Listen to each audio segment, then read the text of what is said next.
welcome to our next talk, and welcome to the Female Leaders Club stage for everyone who's just joining us.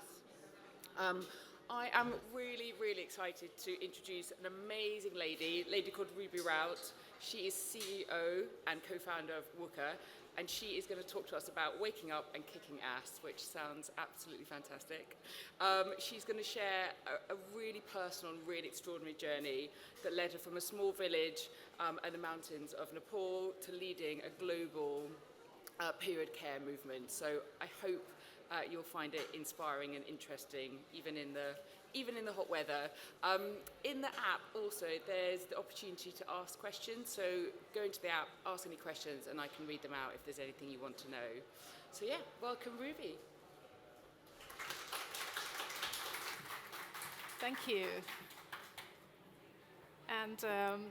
And thank you to everyone who's turned up. Honestly, I did not think that anybody would like to come on a hot day, spend some time with us here, but really appreciate it. Firstly, thank you, MadFest, Female Leaders Club. I'm so honored to be a voice here, championing women in business and women in leadership. My name is Ruby. I'm the CEO and co-founder of WUKA. We are a period health brand designing sustainable period underwear, swimwear, health supplement, period health supplement. Before I came here, my team actually told me that you're going to a media and advertising event. Make sure you advertise ourselves. So here's a 30-second of TV ad that we did a couple of years back on Sky TV. Hope you like it. Hope this gives you a flavor of who we are as well. Maybe we can play. WUKA loves periods. For the sneezy flows, the trickly flows, gushing, rushing, all kinds of flows. Ditch those pads and tampons and let's get comfy. Get wet. Sleep till late. Go on that date with no strings attached. WUKA, reusable period pants. Super absorbent, super comfy, and carbon neutral too. Simply wear, wash, and repeat. Find your style at wuka.co.uk. Well, the offer does not exist anymore, so this was like an old ad. So today, as a keynote speaker, I will take you on a bit of a journey, my personal journey of creating the brand. And I actually did not grow up to create a brand, so everything fell on the right place, right time. So I'll take you a story from the sari rags all the way to policy change in my career. But before I do that, I just wanted to share some quite stark statistics. Around 1.8 billion women menstruate all around the world every month. It's yet one of the biggest taboo subjects. We wait around 8 to 10 years to get diagnosed with endometriosis, PCOS, any women's health-related things. Over 30 countries still tax women for having period. The government actually takes money from us because we have period. That's just absolutely not okay. And only 2.5% of publicly funded research actually is solely dedicated to reproductive health in the UK. Rest all is to men's health, because men's health comes in a general health.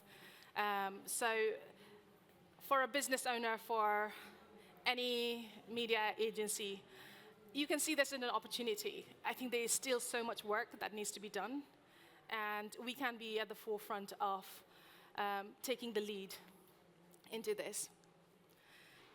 So let me tell you a little bit about my journey. I grew up in Nepal in a quite poor family, I would say. Like, my dad used to earn around $3 a day, and my mum worked from home. Grew up in period poverty. Didn't have any period product other than my mum, actually, when I turned 12, gave her oldest sari, cut into small pieces, and folded, and then made into little pads, and told me that those are my period product for the rest of my life. The other thing happened that during that time, my mum told me I can't stay at home because in Nepal there's this tradition called chopadi, where women and girls are banished for bleeding. And some are banished outside of the house, some are banished within the house. Still now that happens. And not just in Nepal, in many Asian communities, we see that still happening. For me, I had to go to my aunt's house, stay there for 7 days. The reality was, you're in a tiny room, bed on the floor, cup, bowl, plate, very much separated. And whenever the food is passed, it used to be often passed on the floor rather than given into your hand. And as a 12-year-old, I think that's a memory that you will never forget. But for me, the biggest challenge was going to school. And then this chopadi, actually, in far western part of Nepal, the girls have to go somewhere outside, cowshed. You see that little hut with the women inside? You can't even fit through the door, literally crawl up inside. And during winter, you hear quite a lot of stories around, like, they were trying to keep themselves warm, suffocated and died, or snake bite. So it's illegal, still happens. My struggle was much more on the school side. Started going to school. You know, the pad did not stick to the underwear. We had a very poor school toilets. Literally a canal where you used to squat and wee, and if you take your underwear, literally the pad is to fall off on the ground, and you had literally no choice other than to pick it up, go home, and then that became like a routine, and slowly more and more girls like me stopped coming to school. We stopped coming to sports class, and then it became an epidemic, and it seems to be a thing that happens all around the world, even in here, coming here. And one of the things when I was young, what I used to do was like put the pad and put a safety pin on the side of it so that it did not fall or shift or move. And that kind of way became the journey to starting period underwear. Moved to UK 2010, and my first 3 year was every product in the aisle, I tried it. It was one of those candy, like girls in a candy shop kind of moment. You know, you have so much choices in here, from your night pad to day pad to panty liners, tampons, something totally new for me. But when I went to university, I did environmental science, and after graduation, I came out completely changed person, like, oh my God, what are we doing? Everything in that aisle has got like a shelf life of nearly 12 to 24 hours. By the time you use it, you put it in the bin. Every packet of pads contains quite a lot of significant amount of plastics in them. And then, truth is, your grandmother's pad is still here in the UK, in the world, you know, like, so it takes around 500 to 800 years to decompose. But when I started going to school, talking to young girls about like period product, and I took like a reusable handmade pads, and what they really care was aesthetic. It just looks too tacky, you know. I really prefer the shiny box and nice pads and tampons. So went on a mission to make a beautiful looking period underwear. And we, in 2017, created the UK's first period pants and world's first heavy flow period pants. So period pants did exist at that time, but none of them cater for heavy flow. Did a Kickstarter campaign, raised £7,000, and we are still a bootstrap brand. And in the beginning, it became such a mission about like sustainability, you know, like every underwear replaces 200 pads going to landfill, and has got 5 times less carbon footprint than pads and tampons as well. In 2 to 3 years kind of time, we realized that people cared less about sustainability, but they really cared about women's health, their own health, what goes in their body. And soon the brand became from a product to actually a brand of choice, a brand of movement, a brand of change. And in the last 7, 8 years, we have really evolved to become a period health brand rather than just period underwear brand. And I think this is the shift that you will see when you launch a business as well, and you have to adapt and move according to it. So this was a biggest gamble, I think. So like, the business that I chose is the hardest business. It's new in the market, so you're creating a new category, new product, awareness, 0. We are also asking people to change habits, a habit that has been stuck with them for 90 years, 100 years. So a lot of convincing. And the first 4 or 5 years were a lot of no's, a lot of convincing, a lot of trying to influence people why this is better, why this is cost effective. And, but in 2020, a retailer gambled and took us on online, in store. And pretty much we became the first period underwear to be in the supermarket sitting next to pads and tampons. So now there was much more choices for women walking by. It took us 6 years to get into Boots and 7 years to get into Tesco, but we finally made there. So any brands who are here thinking about like getting into retail, it's a long game. And the other thing that we do is we also work with governments to supply period product as a part of the Period Dignity program. So how do brands, actually, bold brands, drive system change? And I'm going to share like a couple of tips that has been a part of like a stepping stone, but also like really a great movement for us as a brand. You know, when we launched WUKA, there was no period underwear as a category itself. So when we had to register for the VAT, the government goes like, well, it looks like a regular clothing item, so we'll put a 20% tax. And that's what they did, because there was like very little awareness around it. In most of the school, if you go to, and I'm sure probably quite a lot of you started education with just pads and tampons, knowing pads and tampons, right? So there's, again, so little choice for young girls growing up. So we took this matter in hand. We have got a WUKA for School campaign where we actually send an entire range of reusable product to school, so that when a girl, especially who doesn't use internal product and loves swimming, she doesn't have any choice between pads and tampons, right? So having a period swimwear would be very helpful. So this just opens up the door and opportunity. 1 in 2 girls drop out of sports when they start their period. It's a huge number. I did. And it took me all the way to 25, 26-year-old actually to get back into sports again. So we have got a campaign called Tackle Anything, where we are sponsoring 6,000 grassroots football team. And these are those clubs who don't get any funding, so that we can make sure that they stay in sports.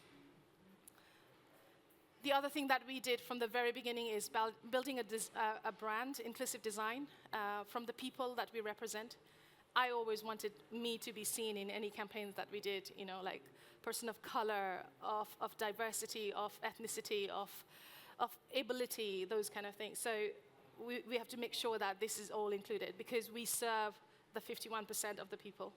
So your product has to be built according to the inclusive design by nature. We also became the voice for the people who have got sensory issues, who are autistic, you know, who find managing periods so difficult. So you have to design your product as well based on that, and then really amplify those voices that are often not spoken about. People who suffered heavy flow, we do period underwear from super heavy flow all the way to light flow. So all of this has to be thought when you are trying to create an inclusive brand.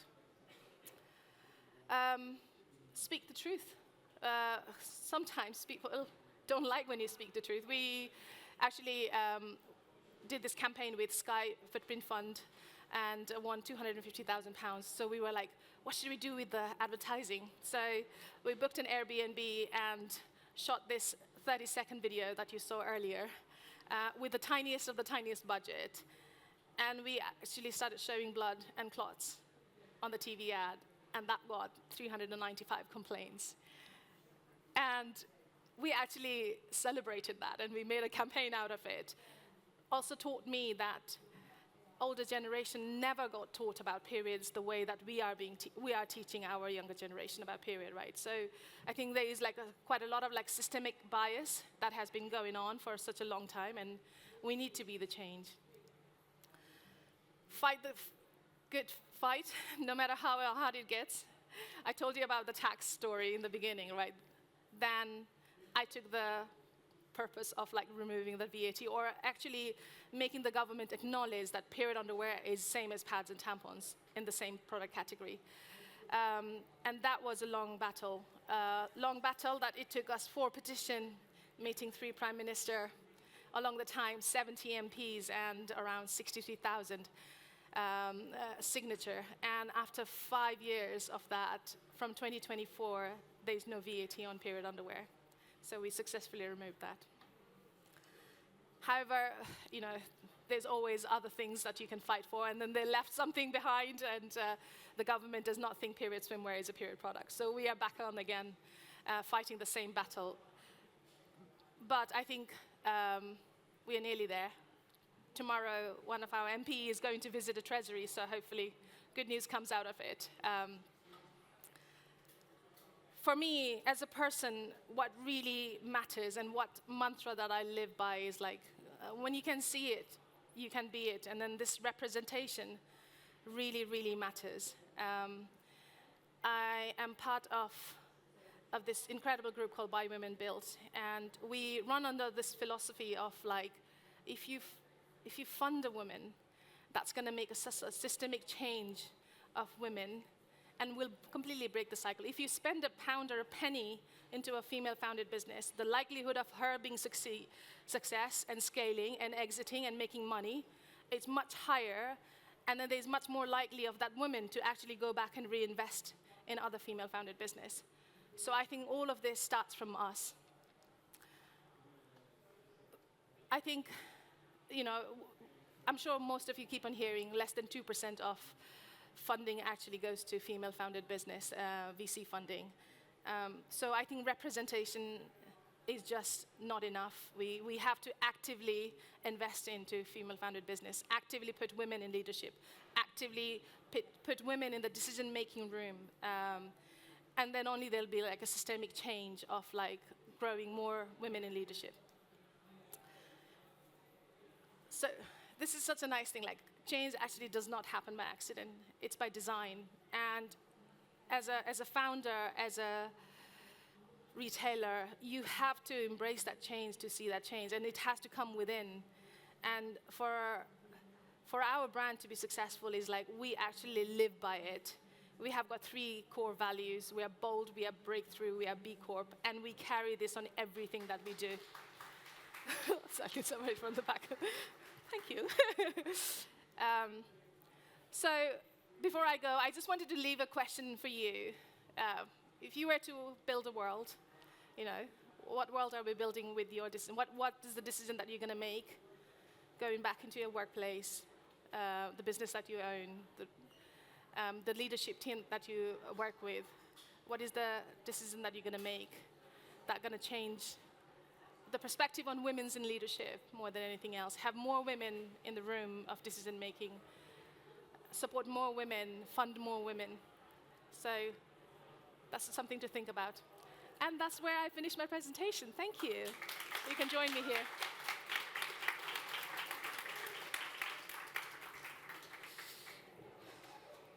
Thank you, Ruby. That was fantastic. Thank you. We've got a couple of questions. Okay. So the first one is from Olivia, and you actually touched on it already, but it'd be good to dig into it a bit more, which is around showing blood within TV, right? So you said you did it.